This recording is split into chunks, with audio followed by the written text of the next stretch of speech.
باب الاحرام و تلبیت۔ حضرت مصنف رحمۃ اللہ علیہ کہ حج کی جو افعال ہیں نا ان میں سے احرام اور تلبیہ کا باقی ذکر کر رہے کہ حج میں احرام اور تلبیہ کس طرح کیا جائے گا۔ اب یہی مسائل آپ کے سامنے آ رہے ہیں۔ الفصل الاول عن عائشہ رضی اللہ تعالی عنہ قالت، عائشہ سے وہ فرماتی ہیں کنت اطیب رسول اللہ صلی اللہ علیہ وسلم قبل ان یحرم، کہ احرام سے پہلے میں حضرت رسول اللہ صلی اللہ علیہ وسلم کے بدن پر یا کسی حصے پر میں خوشبو لگاتی تھی، کیونکہ احرام سے پہلے خوشبو وغیرہ لگانا جائز ہے۔ بعد میں اگر اس کا رنگ رہے یا خوشبو رہے تو اس کا اتنا مسئلہ نہیں ہوتا، لیکن اگر ایسا کرے تو اچھا ہوگا کہ خوشبو نہ لگائے پہلے سے۔ وَلِحِلِّهِ قَبْلَ أَن يَطُوفَ بِالْبَيْتِ بِطِيبٍ فِيهِ مِسْكٌ، اور اسی طرح سے حل میں بھی طواف سے پہلے نے طواف بالبیت سے پہلے میں خوشبو لگاتی تو جس میں مشک و عنبر بھی شامل ہوتا تھا، یعنی منا میں، یعنی جب آدمی حلق کرے نا، حلق کے بعد طواف زیارت سے پہلے خوشبو لگاتی تھی، یہ مطلب ہے۔ کأنی انظر الی وبیس الطیب فی مفارق رسول اللہ صلی اللہ علیہ وسلم وهو محرم، گویا کہ میں آپ علیہ الصلوۃ والسلام کے بالوں میں اس خوشبو کے اثر کو دیکھتی تھی، اور آپ علیہ السلام مثال میں ہوتے تھے نا کہ محرم ہوتے تھے۔ متفق علیہ۔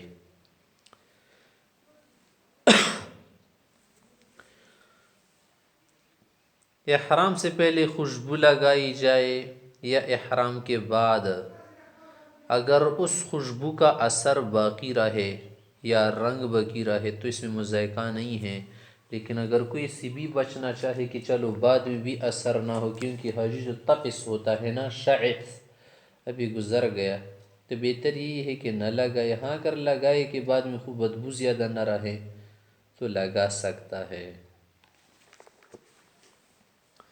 وعن ابن عمر رضی اللہ عنہ قول سے آپ فرماتی ہیں سمیت رسول اللہ صلی اللہ علیہ وسلم یحل ملبدا، کہ آپ علیہ الصلوۃ والسلام جب احرام باندھتے تھے نا تو اس وقت سر پر کوئی چیز وغیرہ آپ لگاتے تھے نا جس سے سر کے بال جمع رہتے تھے، سر کے بال زیادہ کیا نہیں بنتے، پراگندی نہیں ہوتے۔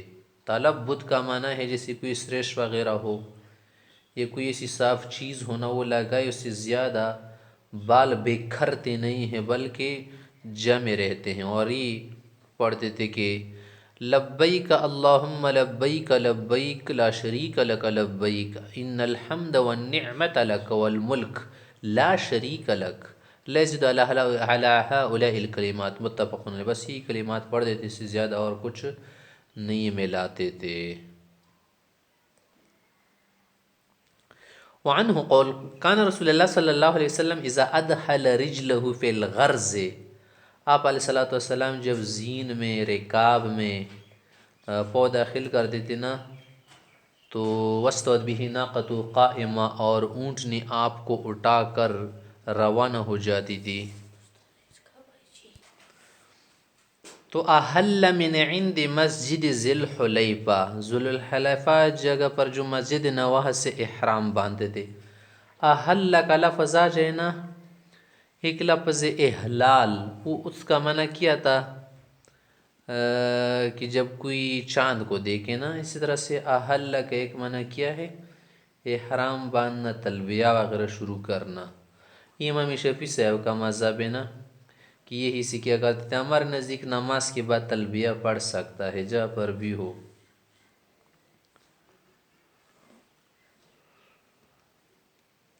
آگے کہتے ہیں وعن ابی سعید الخدری رضی اللہ عنہ قول سے فرماتے کہ خرجنا مع رسول اللہ صلی اللہ علیہ وسلم، کہ ہم آپ علیہ الصلوۃ والسلام کے ساتھ روانہ ہوئی حج کے ارادے سے نکلے، نصرخ بالحج صراخا، چیخ چیخ کر خطبہ پڑھتے تھے۔ رواہ مسلم۔ صراخ چیخ کو کہتے ہیں نا، یہاں پر مراد نہیں کہ وہ چیخ، معنی یہ ہے کہ زور سے پڑھنا، تلبیہ پڑھتے تھے، یہ معنی ہے کہ نصرخ بالحج صراخ معنی یعنی تلبیہ پڑھتے تھے، درمیانہ انداز سے مراد ہے۔ یہ سے بعض الفاظات ظاہری معنی مراد نہیں ہوتا۔ جاہلیت میں لوگ کیا کرتے تھے، حج کے مہینوں میں عمرے کو ناجائز شمار کرتے تھے نا، کہتے تھے کہ حج کے مہینوں میں عمرہ نہیں ہوتا۔ تو صحابہ حضرات جو تھے نا، انہوں نے میقات سے حج افراد کی نیت کی تھی نا، مفرد حاجی تھے، تو آپ نے ان کو حکم دیا نا کہ جب تم مکے کے قریب پہنچو تو اپنے جو احرام ہیں ان کو عمرے میں تبدیل کرو، عمرہ بھی ساتھ میں لاؤ، تاکہ یہ جو جاہلیانہ رسم بنی ہے یہ بھی ختم ہو جائے۔ اور آپ علیہ السلام کو تو معنی پیش آئی تھی نا، آپ نے حج کران کی نیت کی تھی اور سوق ہدیہ بھی کیا تھا نا، جانور بھی ساتھ لے گئے تھے۔ تو آپ علیہ السلام نے اس حکمت کے لیے صحابہ کو ایسا کرنے کا حکم دیا تھا۔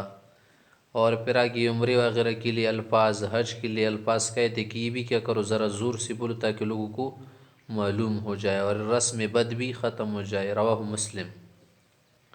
یہی بات آگے کر رہے، وعن انس قال كنت ردیف بطلحة، انس کہتے میں ابو طلحہ کے پیچھے بیٹھا تھا سواری پر، انہم لیسرخون بہما جمیعا الحج والعمرہ، حج عمرہ دونوں کے لیے کیا کر رہے تھے، احرام اور تلبیہ وغیرہ پڑھ رہے تھے۔ حرام کیا تھا احرام بالقران، اور دونوں الفاظ کہہ رہے تھے نا کہ اللہم انی ارید الحج والعمرہ، رواہ البخاری، حج عمرہ دونوں کا ارادہ ہے ہمارا۔ وعن عائشہ رضی اللہ تعالی عنہ قالت، عائشہ سے وہ فرماتی خرجنا مع رسول اللہ صلی اللہ علیہ وسلم عام حجۃ الوداع، حجۃ الوداع جو تھا نا، حجۃ الوداع آخری حج نا، وعدہ اس کس لیے کہتے کہ رخصتی کے معنی میں ہے نا، آپ علیہ السلام کا آخری حج تھا کہ اس سال ہم بھی نکلے تھے سب۔ فمن من احل بعمرۃ، بعض لوگوں نے عمرے کا پہلے حرام باندھا تھا نا، یعنی حج تماتو میں پہلے عمرہ کیا جاتا ہے نا، اس سے فارغ ہو جاتا ہے آدمی، حلال ہو جاتا ہے، پھر اس کے بعد حج کا احرام کیا جاتا ہے۔ ومن من احل بحج وعمرہ، اور بعض لوگوں نے قران کا ارادہ کیا تھا۔ ومن من احل بالحج، اور بعض صرف حج افراد کے لیے احرام وغیرہ تلبیہ پڑھ رہے تھے۔ وَأَحَلَّ رسول اللہ صلی اللہ علیہ وسلم بالحج، اور آپ علیہ السلام نے بھی کیا کیا تھا، قران کیا تھا۔ فَأَمَّا مَنْ أَحَلَّ بِعُمْرَةٍ، جنہوں نے عمرے کے لیے حرام باندھا تھا نا، فَحَلَّ تعالیٰ لوگ، وَمَا مَنْ أَحَلَّ بِالْحَجِّ، جنہوں نے حج کے لیے کیا تھا، وَجَمَعَ الْحَجَّ وَالْعُمْرَةَ، یا حج عمرہ جمع کر گئے تھے، فَلَمْ يَحِلُّوا، حلال نہیں تھے، حَتَّى كَانَ يَوْمَ النَّحْرِ، پھر عید کی دن جب مینا گئے نا، وہاں پر ان کو حلال حاصل ہو گیا ذبح وغیرہ کر کے، متفق علیہ، طواف زیارت سے پہلے۔ وعن ابن عمر رضی اللہ عنہ قول، اسے فرماتے ہیں تمتع رسول اللہ صلی اللہ علیہ وسلم فی حجۃ الوداع بالعمرۃ الی الحج، کہ حج تماتو کیا۔ حج تماتو میں تو حلال ہوتے آدمی نا عمرے کے بعد، مراد یہ ہے یہاں پر حضرت رسول اللہ نے عمرے کو حج میں ملایا تھا، نقض الحج بالعمرہ، کہ ایک حج میں یا ایک احرام میں کیا کرنا، دوسری چیز کو داخل کرنا، ایسا کیا تھا آپ علیہ السلام نے۔ بدأ فأحل بالعمرہ، عمرے کے لیے تلبیہ وغیرہ پڑھ، ثم احل بالحج، پھر حج کے لیے، متفق علیہ۔ اب یہاں پر مسئلہ یہ ہے کہ حج کون سا افضل ہے۔ امام رحمۃ اللہ علیہ کے نزدیک، ہمارے امام اعظم سے کے نزدیک حج قران افضل، اس میں مشقت زیادہ ہوتی نا، حلال نہیں ہوتا آدمی بیچ میں، پیدر پہ عمل کرنے پڑتے۔ امام شفیع اور امام مالک سے کے نزدیک حج افراد افضل ہے، کہ اس کے لیے اکیلے سفر ہونا۔ امام احمد سے کے نزدیک تمتع افضل ہے، اور اختلاف جنا حج کی کیفیات وغیرہ پر بھی مبنی ہے کہ اس کی مختلف کیفیات ہیں۔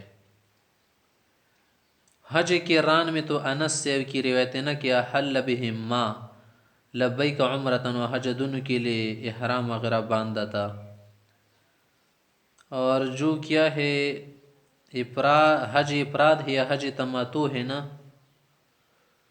اس کے لیے ہم لوگ کہتے ہیں کہ دیکھے ٹھیک ہے، حج افراد بھی بہتر بات ہے، تماتو بھی، لیکن قران زیادہ افضل ہے، اس لیے کہ قارن 3 طرح خطبہ تلبیہ پڑھ سکتا ہے۔ تو ممکن ہے بعض حضرات نے صرف حج سنا تھا، اس میں عمرہ نہیں سنا تھے، عمرے کے الفاظ سنے تھے، حج کی نہیں سنے تھے، اور صرف حج کی شاید سنے ہو، اور ابتداءً آپ علیہ السلام نے صرف حج کے احرام باندھا تھا، پھر عمرے کے ساتھ ملایا، تو ابتدا کے اعتبار سے بعض لوگوں نے سمجھا کہ شاید آپ علیہ السلام مفرد حاجی ہیں، اور انجام کے اعتبار سے آپ علیہ السلام تو قارن تھے نا، حج بھی ملایا تھا، اور تمتع کا اطلاق حج کران پر بھی ہوتا ہے، وہ اس اعتبار سے کہ ایک سفر میں آپ علیہ السلام نے دو عبادتوں کا فائدہ اٹھایا تھا، عمرہ بھی ہوا تھا، حج بھی ہوا تھا۔ اور یہ جو قران حج ہے نا، یہ اس لیے بھی افضل ہے کہ 20 سے زیادہ احادیث آپ علیہ الصلاۃ والسلام کے حج قران کے متعلق کیا ہے، مروی ہے، دال ہے، اور جلیل القدر صحابہ سے مروی ہیں، اور جو افراد کی روی حضرات ہیں نا وہ کم ہے مقدار میں۔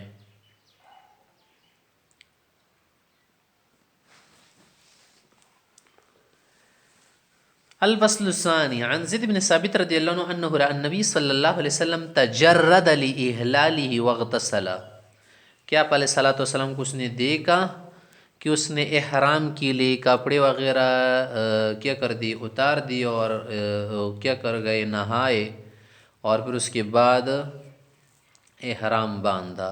وعن ابن عمر رضی اللہ عنہ ان النبی صلی اللہ علیہ وسلم لبد رأسه بالغسل، ایک چیز ختمی کی طرح اس سے سر کو بھی دیا جاتا ہے، اس سے سر کا تلبید کیا تھا، یعنی بالوں کو جمع کیا تھا، رواہ ابو داود۔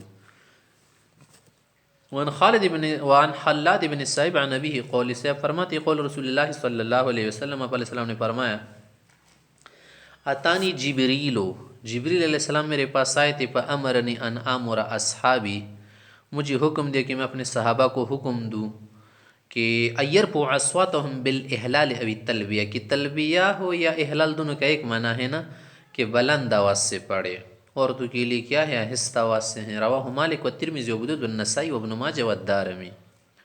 وعن سہل بن سعد رضی اللہ عنہ قول رسول اللہ صلی اللہ علیہ وسلم، آپ علیہ السلام نے فرمایا ما من مسلم یلبی، جو بھی مسلمان تلبیہ پڑھتے ہیں الا لبى عن یمینہ و شمالہ من حجر او شجر او مدر، کہ دنیا کی کوئی بھی چیز ہو، چاہے داہنی جانب سے یا بائیں جانب سے، کوئی پتھر ہو، درخت ہو یا ڈیلا وغیرہ ہو، سب کیا کرتے ہیں تسبیح وغیرہ تلبیہ پڑھتے ہیں، حتی تنقطع الارض من ہا ہونا وہاں ہونا، یہاں تک کہ زمین کی آخر حد تک، یعنی مشرق مغرب تک، منتہائی زمین تک کی چیزیں کیا کرتی ہیں تلبیہ پڑھتی ہیں، من ہا ہونا وہاں ہونا، یعنی آخری حد تک۔ رواہ الترمذی وابن ماجہ۔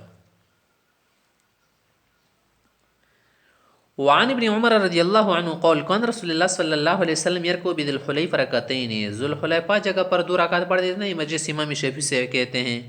ثم اذا استوت به الناقۃ قائمۃ، جب اونٹنی کھڑی ہو جاتی اور آپ علیہ السلام روانہ ہو جاتے ہیں مسجد ذی الحلیفہ، احل بہؤلاء الکلمات، یہ کلمے تلبیہ میں پڑھتے تھے، ویقول لبیک اللہم لبیک لبیک وسعدیک والخیر فی یدیک لبیک والرغباء الیک والعمل، رغبہ مانے نے طلب الخیر اور اللہ کی طرف رجوع کرنا وغیرہ، یہ اللہ کی طرف ہیں۔ ولفظہ لمسلم، مسلم شریف کے الفاظ ہے۔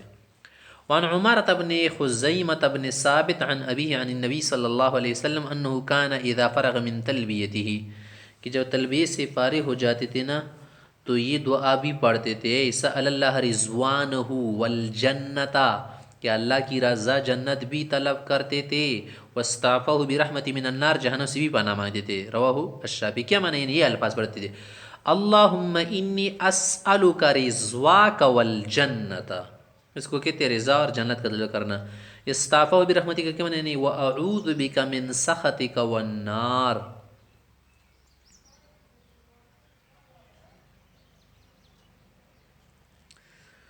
الفصل الثالث عن جابر رضی اللہ عنہ ان رسول اللہ صلی اللہ علیہ وسلم لما اراد الحج،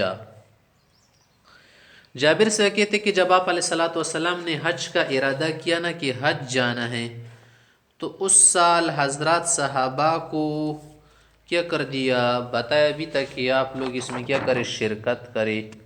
آگے باب قصۃ حجۃ الوداع میں آپ بھی رہے نا آگے۔